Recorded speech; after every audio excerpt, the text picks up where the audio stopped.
يا كريم الوجه غثني قبل أن يفنى اصطباري قد كفاني عن ربي إصراري واختياري فدعائي واجتهادي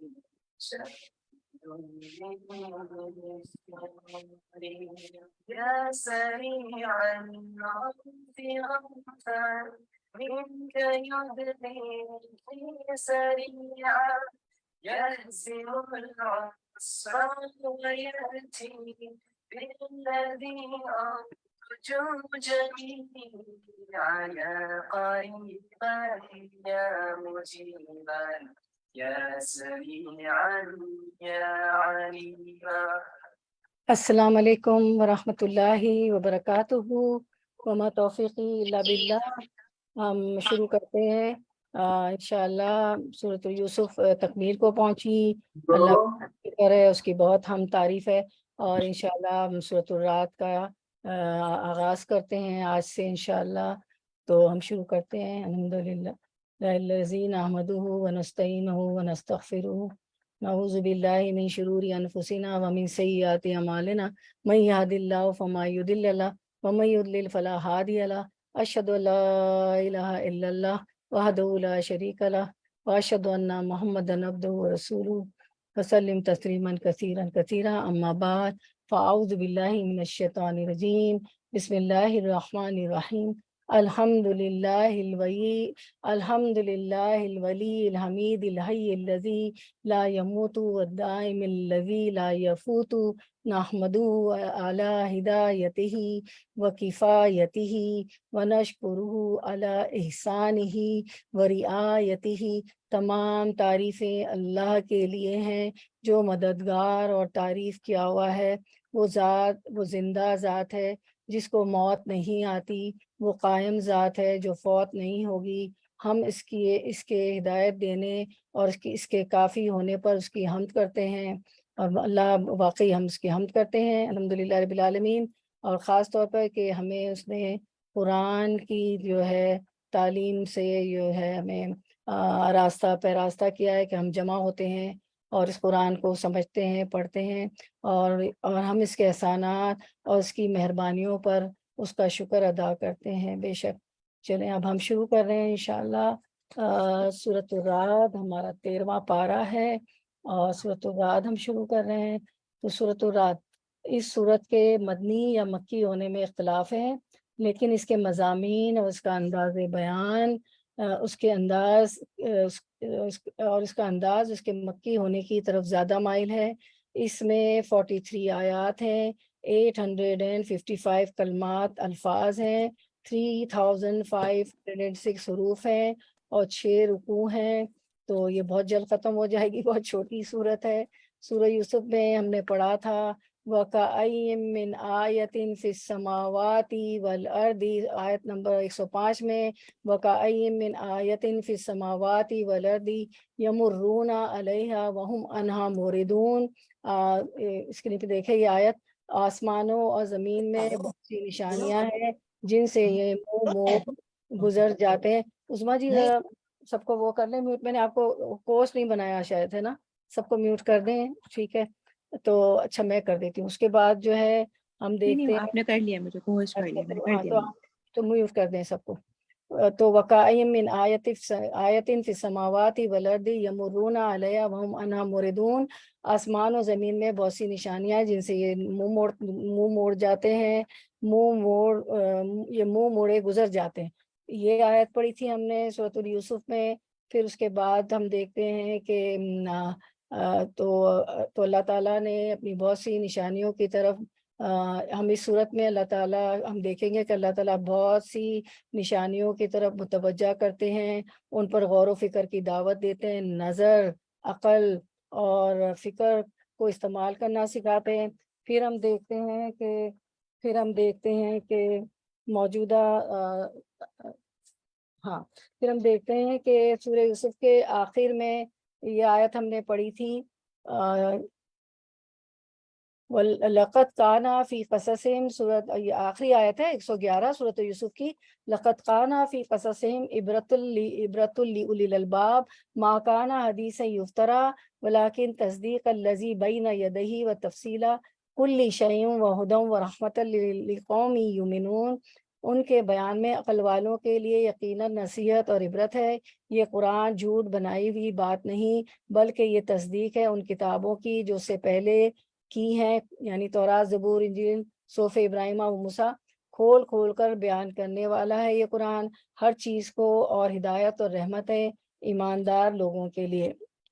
تو یہ صورت اسی سے کنیکٹڈ ہے، سورۃ الرعد۔ اس صورت کی پہلی آیت سورہ یوسف کی آخری آیت سے منسلک ہے، اور اس طرح سے اس کی وضاحت ہے، اور اس طرح یہ ایک طرح سے اس کی وضاحت ہے۔ سورہ یوسف کی آخری آیت میں کتاب سے متعلق بات ہوئی ہے، اور سورۃ الرعد کی پہلی آیت میں بھی کتاب ہی سے متعلق بات ہے۔ تو ہم شروع کرتے ہیں پہلی آیت، لفظی ترجمہ انشاءاللہ، ورڈ ٹو ورڈ ٹرانسلیشن۔ الف لام، بسم اللہ الرحمن الرحیم، الف لام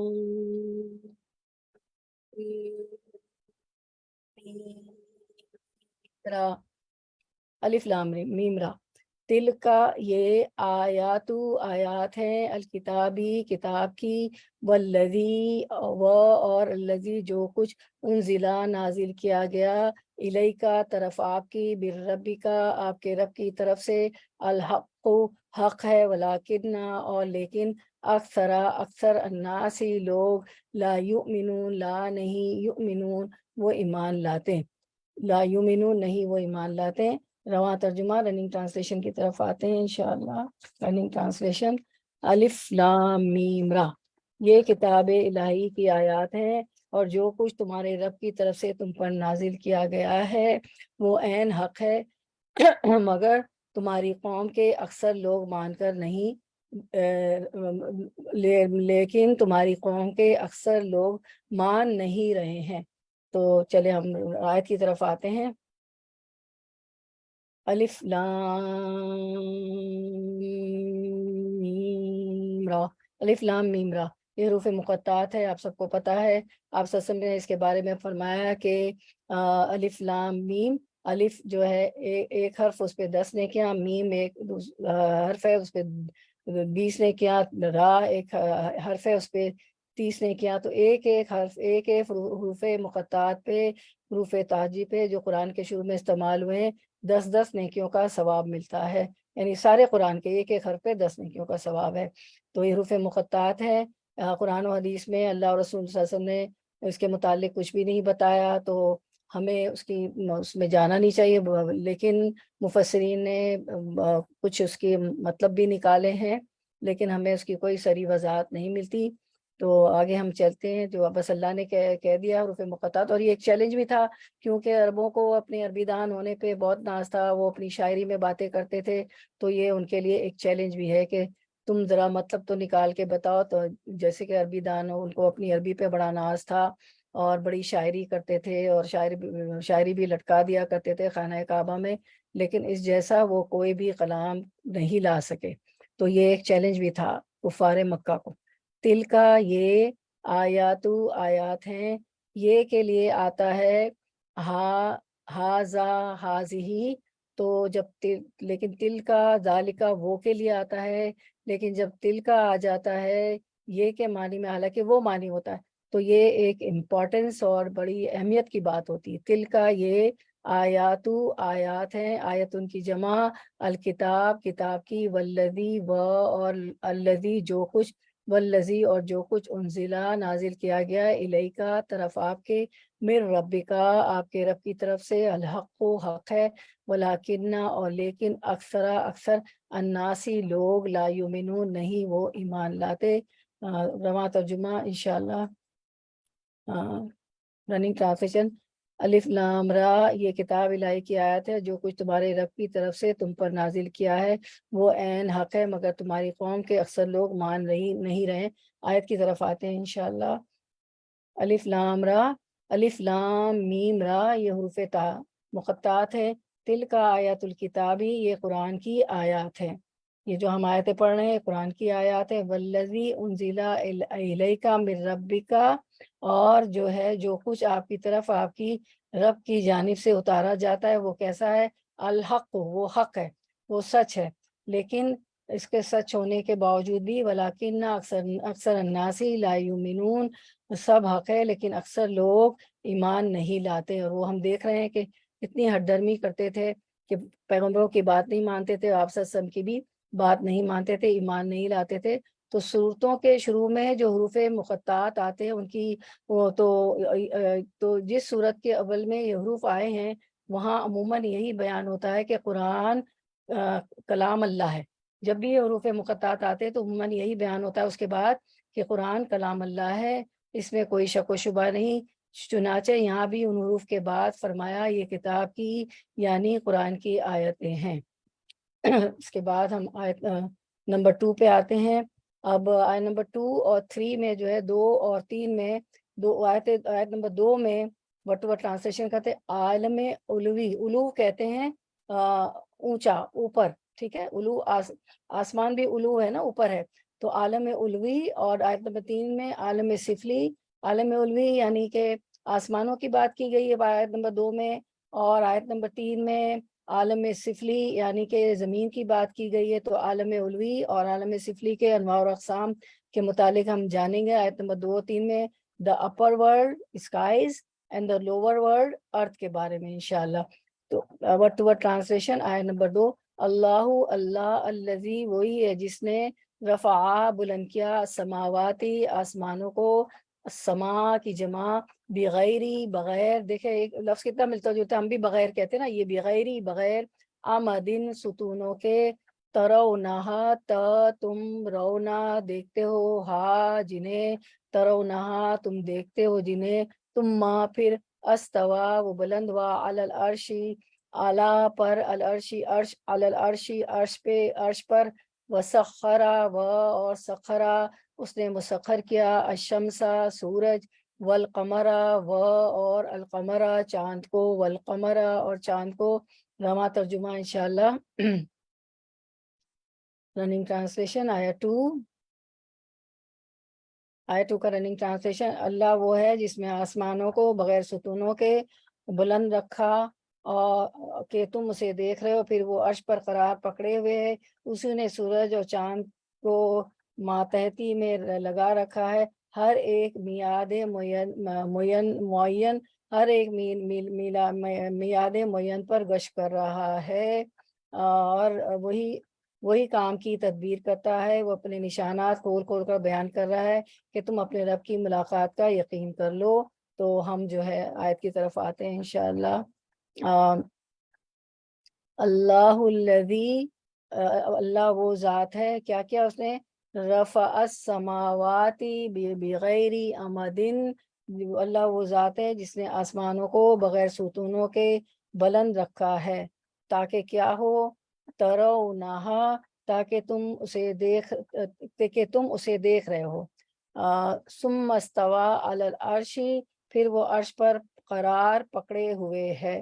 تو استوا اور عرش کا مفہوم کیا ہے؟ اس سے مراد اللہ تعالیٰ کا عرش پر قرار پکڑنا ہے. آپ کو پتہ ہے اللہ کا عرش پانی پہ ہے، پہلا آسمان، دوسرا، تیسرا، چوتھا، پانچواں، چھٹا، پھر اللہ کا عرش ہے. اللہ کا عرش جو ہے پانی پر ہے، اور اس پر اللہ تعالیٰ کی کرسی بھی ہے، ٹھیک ہے، دا فٹ اسٹول آف اللہ سبحانہ تعالیٰ. محدثین کا یہی مسلک ہے، اس کی تعویل نہیں کرتے جیسے بعض دوسرے گروہ اس میں اور دیگر صفات الہی میں تعویل کرتے ہیں. تاہم محدثین کہتے ہیں کہ اس کی کیفیت نہ بیان کی جا سکتی ہے، نہ اسے کسی چیز سے تشبیہ دی جا سکتی ہے.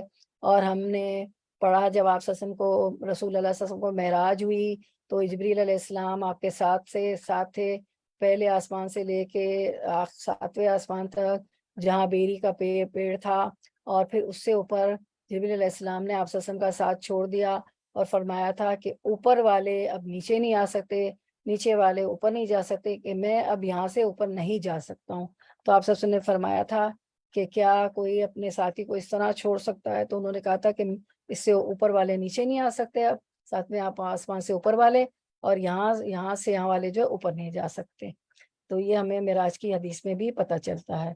پھر ہم دیکھتے ہیں جب آپ کو معراج کرائی گئی، اس کے بعد اللہ تعالیٰ فرماتے ہیں وَسَخَّرَ الشَّمْسَ وَالْقَمَرَ، اسی نے سورج اور چاند کو ماتحتی میں لگا رکھا ہے، کلو یجری لأجل مسمن، اور جو ہے اسی نے سورج چاند کو ماتحتی میں لگا رکھا ہے، ہر ایک میعاد معین پر گشت کر رہا ہے۔ یدبر الامر یفصل الآیات لعلکم بلقاء ربکم توقنون، اور وہی کام کی تدبیر کرتا ہے، وہ اپنے نشانات کھول کھول کر بیان کر رہا ہے کہ تم اپنے رب کی ملاقات کا یقین کر لو۔ اب ویسے تو بہت سے پلانٹ ہے نا، کتنے پلانٹ ہے نا، سورج، چاند، اور جو ہے مارس، جوپیٹر، وینس، تو لیکن یہاں اللہ تعالیٰ نے کس کا ذکر کیا؟ سورج اور چاند کا۔ تو اس کے ایک معنی یہ ہے کہ یہ سب سورج اور چاند یہ ایک وقت مقرر تک، یعنی قیامت تک اللہ کے حکم سے چلتے رہیں گے، جیسا کہ سورۃ یاسین میں ہم پڑھتے ہیں، اللہ تعالیٰ فرماتے ہیں، ارشاد باری تعالیٰ ہے وَالشَّمْسُ تَجْرِي لِمُسْتَقَرٍ لَهَا ذَلِكَ تَقْدِيرُ الْعَزِيزِ الْعَلِيمِ، اور سورج کے لیے جو مقررہ راہ ہے وہ اسی پر چلتا رہتا ہے، یہ ہے مقرر کردہ غالب با علم اللہ تعالیٰ کا، اللہ تعالیٰ کا یہ علم ہے، اللہ غالب ہے اور اس نے یہ سب مقرر کیا ہے۔ سورج جب نکلتا ہے تو اللہ تعالیٰ سے نکلنے سے پہلے اجازت چاہتا ہے، اللہ تعالیٰ کو سجدہ کرتا ہے، اور اللہ تعالیٰ اسے اجازت دیتے ہیں تو the sun rises from the east، تو سورج مشرق سے طلوع ہوتا ہے۔ ایک دن وہ آئے گا قرب قیامت کے، وہ اللہ تعالیٰ کو سجدہ کرے گا، اور اللہ تعالیٰ اس کو کہیں گے کہ جو ہے اللہ تعالیٰ اس کو اجازت نہیں دیں گے، تو پھر وہ قیامت سے پہلے ہوگا، قیامت سے پہلے قبل ہوگا کہ تو جہاں سے آیا وہیں چلا جا۔ تو اور سورج اپنے ٹھہرنے کے وقت تک چل رہا ہے۔ دوسرے معنی یہ ہے کہ چاند اور سورج دونوں اپنی اپنی منزلوں پر رواں دواں رہتے ہیں۔ سورج اپنا دورہ ایک سال میں مکمل کرتا ہے، یہ ہمیں سائنس آج بتا رہی ہے، لیکن قرآن میں اللہ تعالیٰ نے پہلے بتا دیا کہ سورج اپنا دورہ ایک سال میں اور چاند ایک ماہ میں مکمل کر لیتا ہے۔ اسی سے مہینہ بنتا ہے، آپ کو معلوم ہے کبھی 29 کا ہوتا ہے، کبھی 30 کا ہوتا ہے، تو چاند ایک ماہ میں اپنی منزل رواں دواں رہتا ہے، ایک ماہ میں مکمل کر لیتا ہے۔ جس طرح فرمایا یاسین شریف میں والقمر قدرناہ منازلہ، ایک دوسری آیت میں بھی، تو ہم نے چاند کی منزلیں مقرر کر دی ہیں۔ 7 بڑے بڑے سیارے ہیں، جن میں سے دو چاند اور سورج ہیں، یہاں صرف ان 2 کا ذکر کیا گیا ہے کیونکہ یہی 2 سب سے زیادہ بڑے اور اہم ہیں دوسرے پلانٹ کے مقابلے میں، تو بڑے اہم ہیں۔ اس کے بعد ہم دیکھتے ہیں کہ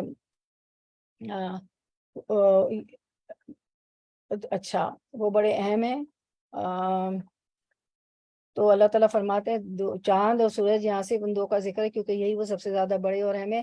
جب یہ دونوں بھی اللہ کے حکم کے تابع ہیں تو دوسرے سیارے تو بطریق اولا اس کے تابع ہوں گے، دوسرے سیارے بھی اس کے تابع ہیں، اور جب یہ اللہ کے حکم کے تابع ہیں تو یہ معبود نہیں ہو سکتے، تو وہی ہے جس نے ان کو مسخر کیا ہوا ہے۔ اس لیے فرمایا لا تسجدوا، سورۃ الفصلت میں، کہ لا تسجدوا للشمس ولا للقمر واسجدوا للہ الذی خلقہن ان کنتم ایاہ تعبدون، وہ آسمانوں اور زمین کا پیدا کرنے والا ہے، اور رات دن اور سورج چاند بھی اس کی نشانیوں میں سے ہے۔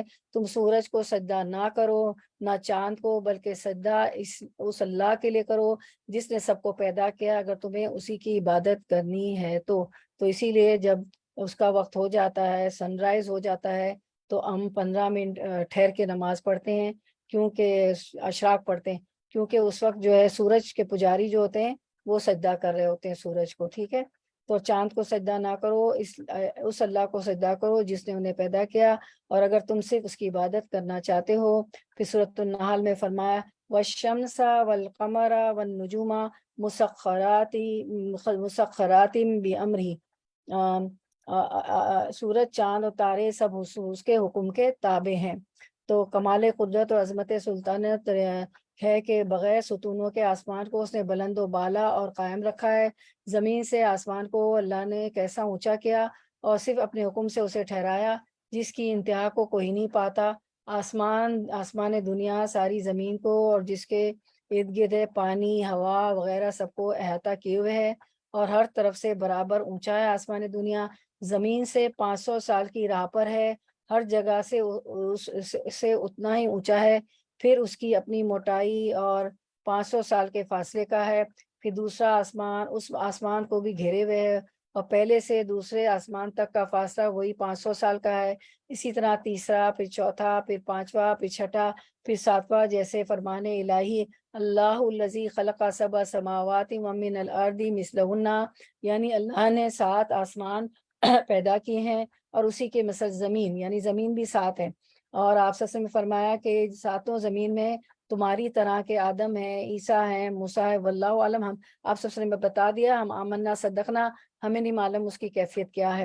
حدیث شریف میں کہ 7 آسمان اور ان میں ان کے درمیان جو کچھ ہے وہ کرسی کے مقابلے میں، اللہ کے فٹ سٹول کرسی کے مقابلے میں ایسا ہے جیسے کہ چٹیل میدان میں کوئی حلقہ ہو، اور کرسی عرش کے مقابلے پر بھی ایسی ہے، عرش کی قدر اللہ عز و جل کے سوا کسی کو معلوم نہیں۔ صرف سورج چاند کا ہی ذکر یہاں اس لیے ہے کہ 7 سیاروں میں بڑے اور روشن یہی دو ہیں، پس جب کہ یہ دونوں مسخر ہیں تو بطور اولا مسخر ہوئے، جیسے کہ سورج چاند کو سجدہ نہ کرو سے مراد ستاروں کو بھی سجدہ نہ کرنا ہے۔ پھر آیت نمبر 3 کی طرف آتے ہیں انشاءاللہ، ورڈ ٹو ورڈ ٹرانسلیشن۔ آیت نمبر 3، اور ہوا وہی ہے الذی جس نے مدہ پھیلا دیا الارض زمین کو، وجعلا اور جعلا بنائے فیہا فی میں ہا اس میں رواسیا پہاڑ، و انہارن اور انہارن نہریں، نہرن کی جمع، ومن کلی اور من سے کلی ہر قسم، ومن کلی اور ہر قسم سے، الثمرات پھلوں کی، ثمرن کی جمع، جعلا اس نے بنائے، فیہا اس میں، زوجینی جوڑے، اثنینی دو، اثنین کہتے ہیں 2 کو، واحد، اثنین ثلاثہ، اربع، خمسہ، ستہ، سبع، ثمانیہ، تسعہ عشرہ، 1 2 3 4 5 6 7 8 9 10، تو اثنین جو ہے وہ 2 ہیں، ٹھیک ہے، 1 2 3 4 5 6 7 8 9 10، تو یہ 2 ہیں۔ یخشی وہ ڈھانپتا ہے، اللیلہ رات کو، النہارا دن پر، انا بے شک، فی ذالکا اس میں، لآیاتن البتہ، آیاتن نشانیاں ہیں، آیتن کی جمع لقومن ان کے لیے، ان لوگوں کے لیے، یتفکرون جو غور و فکر کرتے ہیں۔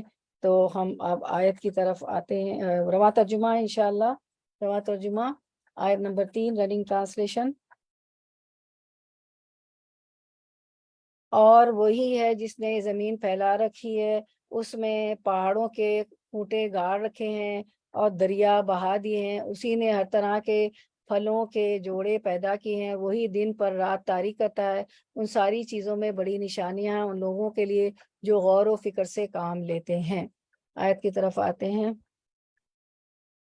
وَهُوَ الَّذِي مَدَّ الْأَرْضَ، وہی اللہ ہے، اسی نے زمین پھیلا کر بچھا دی ہے، وَجَعَلَ فِيهَا رَوَاسِيَ اور اس میں پہاڑ، وَأَنْهَارًا اور نہریں پیدا کر دی ہے، اس نے زمین کو پھیلا کر بچھا دی، اس میں پہاڑ اور نہریں پیدا کر دی ہیں۔ اور زمین میں طول و عرض کا اندازہ بھی عام لوگوں کے لیے مشکل ہے، ہم جو ہے زمین کی لینتھ بریتھ کو ناپ ہی نہیں سکتے، بہت مشکل ہے، اور بلند و بالا پہاڑوں کے ذریعے سے زمین میں گویا میخیں گاڑی ہیں، نہروں، دریاؤں اور چشموں کا ایسا سلسلہ قائم کیا ہے کہ جس سے انسان خود بھی سیراب ہوتے ہیں، اپنے کھیتوں کو بھی سیراب کرتے ہیں، جن سے انواع اقسام کے غلے اور پھل پیدا ہوتے ہیں۔ پہلے جو تھی آیت نمبر 1 میں، تو اللہ تعالیٰ نے علوی آسمان کی جو انواع اقسام بیان کیے تھے، اب سفلی زمین کے انواع اقسام بیان کر رہے ہیں اس آیت نمبر 2 میں، تو جو ہے اور اپنے اس پانی سے اپنے کھیتوں کو بھی سیراب کرتے ہیں، جن سے انواع اقسام کے غلے اور پھل پیدا ہوتے ہیں، جن کی شکلیں بھی ایک دوسرے سے مختلف اور ذائقے بھی جداگانہ ہوتے ہیں۔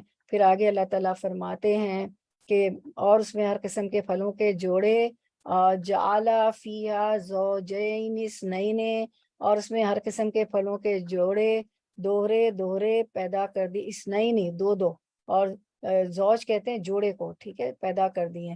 تو دنیا میں ہر چیز جوڑا ہے، سورج ہے تو چاند ہے، رات ہے تو دن ہے، اندھیرا ہے تو روشنی ہے، عورت ہے تو مرد ہے، موت ہے تو زندگی ہے.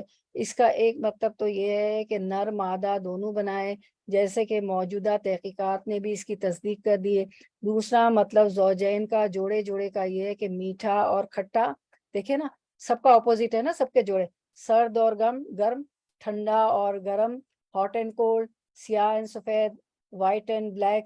اور ذائقہ اس طرح ایک دوسرے سے مختلف اور متضاد قسمیں پیدا کی ہیں، سب ایک دوسرے سے مختلف ہیں اور متضاد ہیں. پھر فرمایا یغشی اللیل النہار فی ذالک ان فی ذالک لآیات لقوم یتفکرون. وہ رات کو دن سے چھپا دیتا ہے، یقیناً غور و فکر کرنے والوں کے لیے اس میں بہت سی نشانیاں ہیں. اللہ تعالیٰ ہمیں، میں نے اس کے انٹروڈکشن میں ہی بتایا تھا کہ اللہ تعالیٰ غور و فکر کرنے کا ہمیں دعوت دیتے ہیں. تو اوپر کی آیت نمبر 2 میں عالم علو کہتے ہیں اوپر نا، علوی کا بیان تھا. یہاں آیت نمبر 3 میں عالم سفلی کا ذکر ہو رہا ہے، یعنی زمین کا. زمین کو طول و عرض میں پھیلا کر اللہ ہی نے بچھایا ہے. اس میں مضبوط پہاڑ بھی اس کی کے گاڑے ہوئے ہیں، اس میں دریاؤں اور چشموں کو بھی اس نے جاری کیا ہے تاکہ مختلف شکل و صورت، مختلف رنگ، مختلف ذائقوں کے پھل اور پھول کے درخت اس سے سیراب ہوں. جوڑا جوڑا میوے اس نے پیدا کیے، کھٹے میٹھے وغیرہ. رات دن ایک دوسرے کے پیچھے پے در پہ برابر آتے جاتے رہتے ہیں. کبھی یہ نہیں ہوا کہ ہمیشہ دن ہی رہ گیا، کبھی یہ نہیں ہوا کہ ہمیشہ رات ہی رہ گئے. ایک کا آنا دوسرے کا جانا، پس مکان، سکان اور زمان سب میں تصرف اسی قادر مطلق کا ہے. اسی قادر مطلق کا ہے. اللہ کی نشانیوں، حکمتوں، دلائل کو جو غور سے دیکھے وہ ہدایت یافتہ ہو سکتا ہے. تو آیت کونی جو ہے، 2 آیتیں ہوتی ہیں، آیت کونی، آیت شرعی. تو آیت کونی جو ہے زمین و آسمان میں اللہ کی کائنات میں غور و فکر کرنا، اس میں بھی ثواب ملتا ہے، تو اس کی دعوت دے رہے ہیں. اللہ تعالیٰ ہمیں اس آیت میں سب بتا دیا. اور آیت شرعی وہی جو قرآن میں ہم پڑھتے ہیں، زمین کے ٹکڑے ملے جلے ہیں، پھر قدرت کو دیکھے کہ ایک ٹکڑے سے تو پیداوار ہوا اور دوسرے سے کچھ نہ ہو. ایک کی مٹی سرخ ہو، دوسرے کی سفید، زرد اور سیاہ، پتھریلی، نرم، میٹھی، شور، ایک ریتیلی، ایک صاف. غرض یہ بھی خالق کی قدرت کی نشانی ہے. اور یہ سب اللہ کی، کہ وہ اللہ تعالیٰ خود مختار ہے، مالک الملک ہے، لا شریک لہو، ایک وہی اللہ خالق کل ہے. پھر آیت نمبر 4 کی طرف آتے ہیں انشاءاللہ. آیت number 4 word to word translation. وہ اور فی الارضی زمین میں قطعون ٹکڑے ہیں، متجاوراتن باہم ملے ہوئے، وجناتن اور باغات ہیں، جنتن کی جمع، من عنابن انگوروں کے، وزرعن اور کھیتیاں ہیں. ہم بھی زراعت کہتے ہیں نا، کھیتیاں، زراعت، کھیتی باڑی زراعت، زرعن اور کھیتیاں، ونخیلن اور کھجور کے درخت، سنوان جڑے جو جڑ سے ملے ہوئے، وغیرہ اور بغیر سنوان جڑ سے ملے ہوئے، اور یسقا اور وہ پلائے جاتے ہیں. آیت نمبر 4 ہے، ٹھیک ہے، سورۃ رات کی آیت نمبر 4 پڑھ رہے ہیں. وہ یسقا وہ پلائے جاتے ہیں، بیمائن پانی، واحدن ایک ہی، ونفضلو و اور نو ہم، فضلو فضیلت دیتے ہیں، ونفضلو اور ہم فضیلت دیتے ہیں، بعد کو، ہا ان کے بعد ان کے بعد کو، علی بعد ان بعد پر، فی الاکلی فی میں، الاکل اکلی پھلوں، عقل جو ہے کھانے کو بھی کہتے ہیں، اور اکل پھلوں کو، فی الاکلی پھلوں میں، انا یقیناً، فی ذالک اس میں، لآیاتن لا البتہ، آیاتن نشانیاں ہیں، آیتن کی جمع، لقوم ان لوگوں کے لیے، یعقلون جو عقل سے کام لیتے ہیں. تو یہ عقل والوں کے لیے نشانیاں ہیں. اور دیکھو زمین میں الگ الگ خطے پائے جاتے ہیں جو ایک دوسرے سے متصل واقع ہیں. انگور کے باغ ہیں، کھیتیاں ہیں، کھجور کے درخت ہیں، جن میں سے کچھ اکیرے ہیں، کچھ دوہرے. سب کو ایک ہی پانی سیراب کرتا ہے، مگر مزے میں ہم کسی کو بہتر بنا دیتے ہیں اور کسی کو کمتر. ان سب چیزوں میں بہت سی نشانیاں ہیں ان لوگوں کے لیے جو عقل سے کام لیتے ہیں. آیت کی طرف آتے ہیں تو اللہ تعالیٰ فرماتے ہیں کہ ان میں نشانیاں عقل والوں کے، عقل والے ہی ان نشانیوں سے اللہ کی معرفت حاصل کرتے ہیں.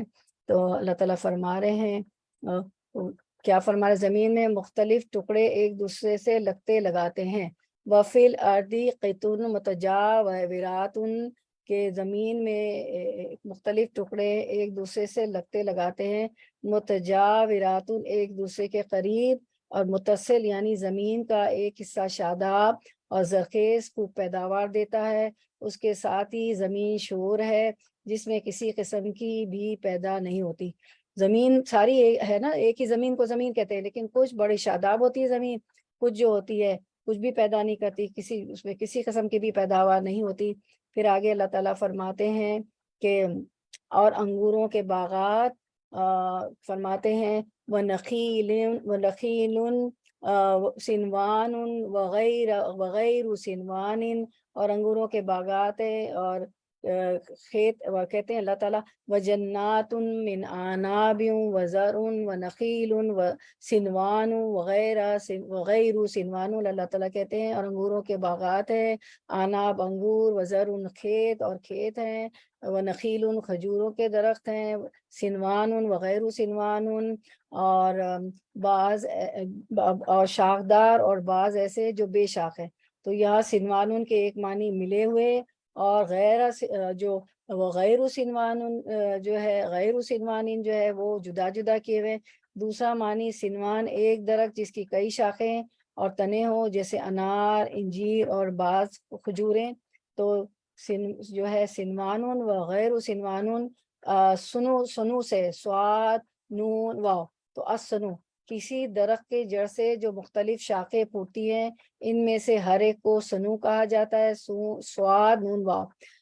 محاورہ ہے فلاں سنوا بیا فلاں اس کے باپ کا حقیقی بھائی ہے، کیونکہ باپ اور چچا ایک ہی اصل کی دو شاخیں ہوتی ہے. باپ اور چچا کا جو باپ ہوتا ہے وہ ایک ہی ہوتا ہے، کسی بچے کا دادا جو ہوتا ہے ایک ہی ہوتا ہے، اس سے باپ اور چچا ہوتے ہیں. ٹھیک ہے، تو سنو کا تسنیہ سنوان ہے اور جمع سنوان آتی ہے، چنانچہ کہا جاتا ہے کہ وہ دونوں ایک ہی کھجور کی دو شاخیں ہیں، یعنی ان کی اصل ایک ہے. اسی لیے اللہ تعالیٰ نے یہاں فرمایا سنوان وغیر سنوان، بعض کھجوریں ایسی ہیں جو ایک ہی جڑ سے پھوٹتی ہیں اور بعض الگ الگ جڑوں سے پھوٹتی ہیں. ٹھیک ہے، تو اسی پہ جو ہے ایک حدیث بھی ہے کہ اللہ کے رسول صلی اللہ علیہ وسلم نے فرمایا کہ وَنُفَضِّلُ بَعْضَ عَلَى بَعْضٍ، کہ اللہ تعالیٰ فرماتے ہیں کہ ہم بعض پھلوں کو بعض پر لذت خوش ذائقی میں فضیلت دیتے ہیں.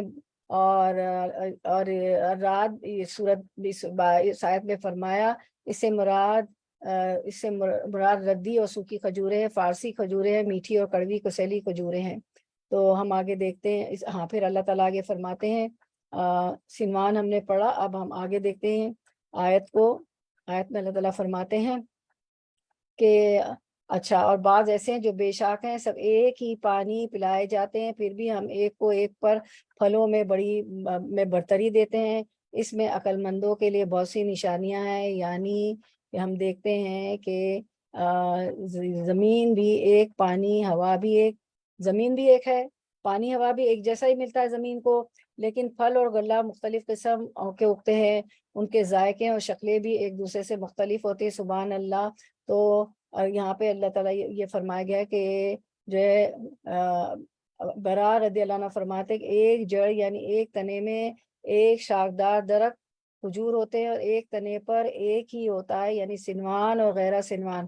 یہی قول اور بزرگوں کا بھی ہے. سب کے لیے پانی ایک ہی ہے، یعنی بارش کا، لیکن ہر مزے اور پھل کی کمی بیشی میں بے انتہا فرق ہے.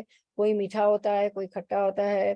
اور جو ہے حدیث میں بھی تفسیر ہے کہ الغرض قسموں اور جنسوں کا اختلاف، شکل و صورت کا اختلاف، رنگ کا اختلاف، بو کا اختلاف، مزے کا اختلاف، پتوں کا اختلاف، تر و تازگی کا اختلاف، ایک بہت ہی میٹھا، ایک سخت کڑوا، ایک نہایت خوش ذائقہ، ایک بے حد بد مزہ رنگ، کسی کا زرد رنگ اور کسی کا سرخ، کسی کا سفید، کسی کا سیاہ. اسی طرح تازگی اور پھل میں بھی اختلاف، حالانکہ غذا کے اعتبار سے سب یکساں ہیں. یہ قدرت کی نہرنگیاں ہیں، ایک ہوشیار شخص کے لیے عبرت ہے، اور جو ہے فائل مختار اللہ کی قدرت کا بڑا زبردست پتہ دیتی ہے کہ اللہ تعالیٰ جو چاہتا ہے وہ کرتا ہے. عقل مندوں کے لیے یہ آیتیں اور یہ نشانیاں کافی وافی ہیں. تو آیتیں کونی یہاں پہ جتنی بیان ہوئی آج 2 اور 3 اور 4 آیت میں، تو اس میں ایک آیت کونی میں ہمیں غور و فکر کرنا چاہیے، اللہ کی معرفت حاصل ہوتی ہے، اللہ کی عظمت کا پتہ چلتا ہے۔ تو پھر سے ہم حدیث 3118 دیکھ لیتے ہیں ترمذی کی۔ نبی کریم صلی اللہ علیہ وسلم کا نے فرمایا کہ وَنَفَضِّلُ بَعْضَ عَلَى بَعْضٍ، ہم بعض پھلوں کو بعض پر لذت اور خوش ذائقی میں فضیلت دیتے ہیں۔ اور سورۃ الرعد کی اس آیت کے بارے میں فرمایا اس سے مراد ردی اور سوکھی کھجوریں، فارسی کھجوریں، میٹھی اور کڑوی کسیلی کھجوریں ہیں۔ اور پھر آگے ہم دیکھتے ہیں آیت نمبر 5 انشاءاللہ۔ اچھا، پھر آپ سب نے فرمایا، ہاں یہ حدیث دکھا دیں۔ پھر آپ سب نے فرمایا دکھا دیں وہ حدیث کہ عمر کیا تمہیں معلوم نہیں، انسان کا چچا اس کے باپ جیسا ہوتا ہے۔ تو سنوانور اور غیر سنوانور میں اپنے نے آپ کو بتایا تھا نا، تو یہ وہ ہے، اس کی حدیث بھی ہے۔ تو آیت نمبر 5 کی طرف آتے ہیں انشاءاللہ۔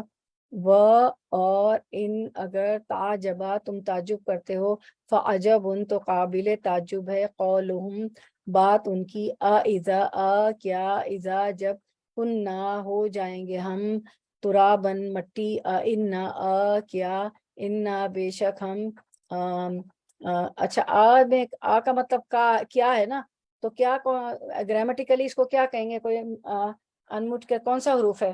ایک تو حروف عطف ہوتا ہے، حروف ندا، استفهام حروف استفهام. استفهام استفهام. Yeah. Oh, Tehmina, you are there. Very good. Teach us. In English also you taught us, mashallah, grammar. Okay. استفہام ہوتے ہیں۔ جی جزاک اللہ خیر، both of you, all of you, جزاک اللہ۔ یہ حروف استفہام ہے جی۔ آئنا یعنی سوالیہ، آئنا کیا، بے شک ہم، لفی البتہ، خلق پیدائش میں ہوں گے، لفی خلق البتہ پیدائش میں ہوں گے، جدید جدید نہیں، اولئک یہی وہ لوگ ہیں، الذین جنہوں نے کفروا کفر کیا، بھی ربہم اپنے رب کے ساتھ، بھی ساتھ رب ہم اپنے، بھی ربہم اپنے رب کے ساتھ، وَأُولَئِكَ اور یہی لوگ ہیں، الاغلال توق ہوں گے، فی اعناقہم، فی میں عناق عنق کی جمع، ہم ان کے، اور کانٹیکس میں ہو گیا جن کی، فی اعناقہم جن کی گردنوں میں، وَأُولَئِكَ اور یہی لوگ ہیں، اصحاب ساتھی، الناری آگ کے، ہم وہ، فیہا اس میں، خالدون ہمیشہ رہنے والے ہیں، خالد کی جمع، رواں ترجمہ رننگ ٹرانسلیشن کی طرف آتے ہیں انشاءاللہ۔ اب اگر تمہیں تعجب کرنا ہے تو تعجب کے قابل لوگوں کا یہ قول ہے کہ جب ہم مر کر مٹی ہو جائیں گے تو کیا ہم نئے سرے سے پیدا کیے جائیں گے؟ یہ وہ لوگ ہیں جنہوں نے اپنے رب سے کفر کیا ہے، یہ وہ لوگ ہیں جن کے گردنوں میں طوق پڑے ہوئے ہیں، یہ جہنمی ہے، جہنم میں ہمیشہ رہیں گے۔ آیت کی طرف آتے ہیں انشاءاللہ۔ اب یہاں پہ اللہ تعالیٰ فرماتے ہیں، آیت کو دیکھتے ہیں، وَإِن تَعْجَبُوا فَعَجَبٌ قَوْلُهُمْ کہ اگر تجھے تعجب ہو تو واقعی ان کا یہ کہنا، کیونکہ تعجب بڑی عجیب بات کر رہے تھے نا، تو اللہ تعالیٰ آپ صلی اللہ علیہ وسلم سے مخاطب ہے کہ اگر تجھے تعجب ہو تو واقعی ان کا یہ کہنا عجیب ہے۔ تو قولہم ان کا قول کیا ہے، اِذَا كُنَّا تُرَابًا أَإِنَّا لَفِي خَلْقٍ جَدِيدٍ کیا جب ہم مٹی ہو جائیں گے تو کیا ہم نئی پیدائش میں ہوں گے، جدید پیدائش میں ہوں گے، نئی پیدائش ہوں گی؟ یعنی جس ذات نے پہلی مرتبہ پیدا کیا اس کے لیے دوبارہ اس چیز کا بنانا کوئی مشکل کام نہیں، لیکن کفار یہ عجیب بات کہتے ہیں کہ دوبارہ ہم کیسے پیدا کیے جائیں گے۔ اس کے بعد اللہ تعالیٰ فرماتے ہیں، اولئک الذین کفروا بربہم، ایسی باتوں کا یہ مطلب ہے کہ یہی وہ لوگ ہیں جنہوں نے اپنے پروردگار سے کفر کیا ہے۔ تو جو ایمان لاتے ہیں، آمنا صدقنا، وہ تو اللہ کی ہر بات پہ ایمان لے آتے ہیں، اور جو ہے تو یہ پیغام جو ہے رسالت کا، آپ صلی اللہ علیہ وسلم کا یہی ہے کہ کیا ہے کہ توحید، اللہ کی وحدانیت، رسالت اور موت کے بعد اٹھائے جانا، آخرت، توحید، رسالت اور آخرت، یہی پیغام ہے نا، یہی ایمان ہے کہ توحید، اللہ کی وحدانیت، رسالت، آپ صلی اللہ علیہ وسلم کی رسالت کو ماننا ہے کہ وہ رسول ہیں، پیغمبر ہیں، نبی ہیں، جو کتاب لائے ہیں وہ حق ہے، اور جو ہے اور قیامت آخرت جو ضرور آئے گی، قیامت قائم ہوگی، اور جو مر گیا اس کی تو قیامت آ ہی گئی۔ تو پھر اللہ تعالیٰ فرما رہے ہیں کہ وَأُولَئِكَ أَغْلَالُ فِي أَعْنَاقِهِمْ، تو جو مان کے نہیں دیتے ہیں، جو کفر کرتے ہیں، ان کی گردنوں میں طوق ہوں گے، ٹھیک ہے، اور یہی ہے جو جہنم کے رہنے والے ہیں۔ اور عذاب دوسرا کیا، تیسرا کیا بتایا، وَأُولَئِكَ أَصْحَابُ النَّارِ هُمْ فِيهَا خَالِدُونَ، وہ اس میں ہمیشہ رہیں گے۔ تو جو کفر کرتے ہیں یہ وہ لوگ ہیں جنہوں نے اپنے وہ لوگ جنہوں نے اپنے پروردگار سے کفر کیا، بات کو نہیں مانا، تو نمبر 1 ان کی گردنوں میں طوق ہوں گے اور یہی ہیں جو جہنم کے رہنے والے ہیں۔ نمبر 2 یہ ہو گیا، اور نمبر 3 وہ اس میں ہمیشہ ہمیشہ رہیں گے۔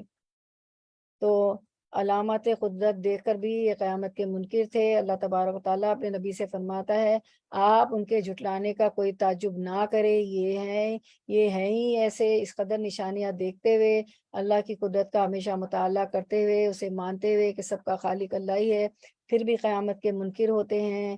اللہ تعالیٰ نے آیت قرآنی میں جو ہے ہم سے اس پہ غور و فکر کر کے اللہ کی معرفت حاصل کرنے والوں کو کیا کہا ہے کہ وہ عقل والے ہیں، وہ اولو الالباب ہیں، تو یہ عقل والے نہیں ہیں۔ تو جو ہے اس قدر نشانیاں دیکھتے ہوئے، اللہ کی قدرت کا ہمیشہ مطالعہ کرتے ہوئے، اسے مانتے ہوئے کہ سب کا خالق اللہ ہی ہے، پھر بھی قیامت کے منکر ہوتے ہیں، حالانکہ اس سے بڑھ کر روزمرہ مشاہدہ کرتے رہتے ہیں کہ کچھ نہیں ہوتا اور اللہ تعالیٰ سب کچھ کر دیتا ہے۔ ہر عاقل جان سکتا ہے کہ زمین و آسمان کی پیدائش انسان کی پیدائش سے بہت بڑی ہے، اور دوبارہ پیدا کرنا بنسبت اول بار پیدا کرنے کے بہت آسان ہے، اور اللہ کے لیے تو خیر کوئی چیز مشکل نہیں ہے، اول ہو آخر ہو۔ ہم انسان اگر دیکھیں سوچیں تو اللہ تعالیٰ ہمیں سوچنے کا، اگر ہم ایک بار پہلی بار چیز بناتے تو مشکل ہوتی، دوسری بار وہ بہت آسان ہو جائے۔ کھانا پینا ہو، کوئی پروجیکٹس ہو، کوئی اسائنمنٹس ہو، کوئی اسکرین شیئر، کوئی بھی آپ کا فیلڈ ہو، تو پہلی بار مشکل ہوتی ہے، دوبارہ تو آسان ہو جاتی ہے۔ تو اللہ تعالیٰ فرما رہے ہیں اللہ اولم یرو ان اللہ الذی خلق السماوات والارض، آیت کو دیکھیں اسکرین پر، والارض ولم یا بخلقہن بقادر علی ان یحیی الموتى بلا انہ علی کل شیء قدیر، کیا وہ نہیں دیکھتے کہ جس اللہ نے آسمانوں و زمین کو پیدا کیا اور ان کے پیدا کرنے سے وہ نہ تھکا، مردوں کو زندہ کرنے پر قادر ہے، کیوں نہ ہو وہ یقیناً ہر چیز پر قادر ہے۔ سورۃ الاحقاف ورس نمبر 33 تھا یہ۔ اس کے بعد ہم آتے ہیں آیت نمبر 6 کی طرف انشاءاللہ۔ اور یستعجلو، وہ جلدی مانگتے ہیں کا آپ سے، ویستعجلونکا، وہ جلدی مانگتے ہیں آپ سے، بالسیئتی، برائی کو، قبل، پہلے، الحسنتی، بھلائی سے، وقد، حالانکہ، اب دیکھیں غور و فکر کریں گے تو ہم حالانکہ پڑھیں گے نا کانٹیکس میں، حالانکہ یہ وہ اور نہیں ہے، حالانکہ کے معنی میں وہ ہے، وہ حالانکہ قد تحقیق خلط گزر چکی، من قبلہم، سے قبل، پہلے، ہم ان سے، من قبلہم ان سے پہلے، المثلات عبرت ناک مثالیں، اس کا روٹ ورڈ ہے میم سالام مثل، اور انا بے شک، رب کا آپ کا، رب آپ کا، لذو مغفرت، لذو البتہ، مغفرت بخشش والا ہے، للناسی، لیے، الناسی لوگوں کے، للناسی لوگوں کے لیے، اعلیٰ ظلمہم باوجود ان کے ظلم کے، وَإِنَّا اور بے شک، رب آپ کا، لشدید العقاب، البتہ شدید سخت، لشدید البتہ سخت، العقاب سزا والا ہے۔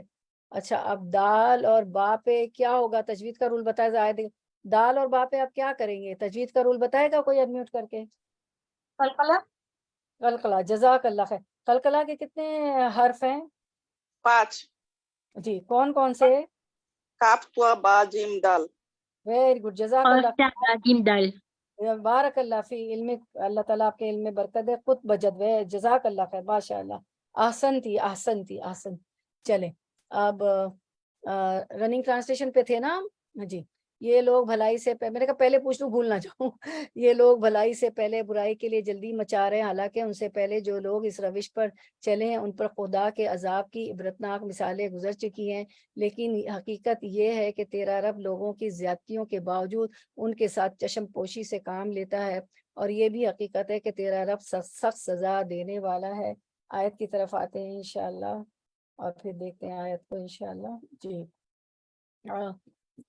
وَيَسْتَعْجِلُونَكَ بِالسَّيِّئَةِ قَبْلَ الْحَسَنَةِ، اللہ تعالیٰ فرماتے ہیں کہ اور جو تجھ سے سزا کی طلبی میں جلدی کر رہے ہیں راحت سے پہلے ہی، ٹھیک ہے. وقت خلط من قبلہم المثلات. تو اور اللہ تعالیٰ فرماتے ہیں کہ یقیناً ان سے پہلے سزائیں بطور مثال گزر چکی ہیں، یعنی عذاب الہی سے قوموں اور بستیوں کی تباہی کی کئی مثالیں پہلے گزر چکی ہیں. قوم عاد، قوم سمود، قوم نوح، قوم شعیب، قوم لوط علیہ السلام. اس کے باوجود یہ عذاب جلدی مانگتے ہیں، جبکہ تبوک کی جو بستی تھی قوم سمود کی، وہ تو سعودی عربیہ میں ہی تھی اور وہاں سے ان کا گزر بھی ہوتا تھا. آپ سسم فرماتے تھے یہاں سے جلدی گزر جاؤ کیونکہ یہاں پہ عذاب آیا تو یہاں زیادہ نہ رکو. تو یہ سب دیکھ چکے تھے، ان کے پاس تو ان کے کھنڈرات بھی تھے. یہ کفار کے جواب میں کہا گیا جو یہ کہتے تھے کہ اے پیغمبر اگر تو سچا ہے تو عذاب ہم پر لیا جس سے تو ہمیں ڈرا رہا ہے. استغفر اللہ. کتنے نڈر تھے، مان کے ہی نہیں دیتے تھے. اور جو ہے چوری پہ سینہ زوری کہ اچھا اگر یہ عذاب سے آپ ڈرا رہے کہ ایک دن عذاب آئے گا، مان کے نہیں چلو گے یا قیامت آئے گی، تو عذاب کے لیے جلدی کر رہے ہیں کہ تم جو ہے ہمیں سچے ہو تو یہ عذاب ہمیں دکھا دیجئے. اور پھر اللہ تعالیٰ آگے فرماتے ہیں کہ وَإِنَّ رَبَّكَ لَذُو مَغْفِرَةٍ لِلنَّاسِ عَلَى ظُلْمِهِمْ. اور جو اللہ تعالیٰ فرماتے ہیں بے شک تیرا رب البتہ بخشنے والا ہے لوگوں کے بے جا ظلم پر.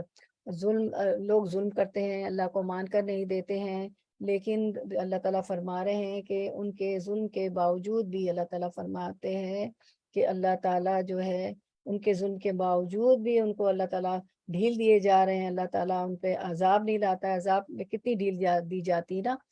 جبھی تو یہ کہہ رہے ہیں یہ لوگ کہے جا رہے ہیں کہ جو ہے جلدی لے آؤ عذاب. اور بے شک تیرا رب البتہ بخشنے والا ہے لوگوں کے بے جا ظلم پر، یعنی لوگوں کے ظلم اور معصیت کے باوجود بھی جو ہے اللہ تعالیٰ ان کو مہلت دیے جا رہے ہیں اور ان کو ڈھیل دیے جا رہے ہیں اور ان پر عذاب نہیں لا رہے ہیں. یہ اللہ کی دوسری صفت کا بیان ہے تاکہ انسان صرف ایک ہی پہلو پر نظر نہ رکھے، اس کے دوسرے پہلو کو بھی دیکھتا رہے، کیونکہ ایک ہی رخ اور ایک ہی پہلو کو مسلسل دیکھ رہے سے بہت سی چیزیں اوجھل رہ جاتی. اسی لیے قرآن کریم میں جہاں اللہ کی صفت رحیمی و غفوری کا بیان ہوتا ہے تو اس کے ساتھ ہی اس کی دوسری صفت قہاری و جباری کا بھی بیان ملتا ہے کہ اللہ قہار اور جبار ہے، جیسا کہ یہاں بھی ہے تاکہ رجا اور امید اور خوف دونوں پہلو سامنے رہے.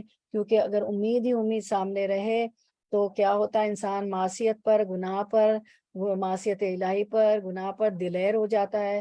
اور خوف ہی خوف ہر وقت دل و دماغ پر مسلط رہے تو اللہ کی رحمت سے مایوسی ہو جاتی ہے، اور دونوں ہی باتیں غلط ہے اور انسان کے لیے تباہ کن ہے. اسی لیے کہا جاتا ہے کہ الایمان بین الخوف والرجا. یاد رکھ لیں، الایمان بین الخوف والرجا، ایمان خوف اور جو ہے امید کے درمیان ہے، یعنی دونوں باتوں کے درمیان اعتدال اور توازن کا نام ایمان ہے. انسان اللہ کے عذاب کے خوف سے بے پرواہ ہو اور نہ اس کی رحمت سے مایوس ہو. تو ہمیں ہمیشہ الرجا اور خوف کے درمیان، امید، طمع، لالچ، ہمارے دنیا کا لالچ نہیں، طمع، امید اور طمع اور خوف کے درمیان زندگی بسر کرنا چاہیے کہ اللہ رحیم ہے، اللہ ضرور معاف کر دے گا. اور یہ کہ وہ خوف بھی ہونا چاہیے کہ اگر میں معصیت الہی گناہوں پر دلیر ہو گئی تو پھر یہ ہے کہ اللہ کی سزا بھی ہے. تو خوف اور امید کے درمیان ایک مومن جو ہوتا ہے، الایمان بین الخوف والرجا، ایک مومن ایمان اور جو ہے مومن کا ایمان جو ہوتا ہے خوف اور امید کے درمیان ہوتا ہے. تو ایک مومن جو ہے خوف اور امید کے مابین جیتا ہے، درمیان جیتا ہے کہ اگر میں نے گناہ کیا تو اس کا خوف ہو کہ ضرور سزا ملے گی، اور امید بھی ہو کہ اللہ غفور الرحیم ہے. اس کا یہ مطلب نہیں کہ انسان اللہ غفور الرحیم ہے تو گناہ پہ گناہ کیے جائے. توبہ کے بعد تو گناہ کرنا ہی نہیں چاہیے، توبۃ النصوح ہوتی ہے پھر وہ کہ اللہ میں کبھی گناہ نہیں کروں گا، اور کرنا نہیں چاہیے. آیت نمبر اچھا پھر اور ہم دیکھتے ہیں کہ اللہ تعالیٰ فرماتے ہیں کہ اللہ تعالیٰ اگر تم لوگوں کو ظلم و معصیت کے بغیر پکڑنے پہ آئے تو روئے زمین پر کوئی انسان باقی نہ رہے. اگر اللہ تعالیٰ ہماری چھوٹی چھوٹی غلطیوں پہ ہمیں پکڑنے لگے نا، عذاب دینے لگے، تو کوئی باقی ہی نہ رہے دنیا میں، کوئی نہ باقی رہے. اور یہ بھی یقیناً بات ہے کہ تیرا رب بڑی سخت سزا دینے والا بھی ہے. تو اللہ تعالیٰ فرماتے ہیں سورۃ الفاتر میں، وَلَوْ يُؤَاخِذُ اللَّهُ النَّاسَ وَلَوْ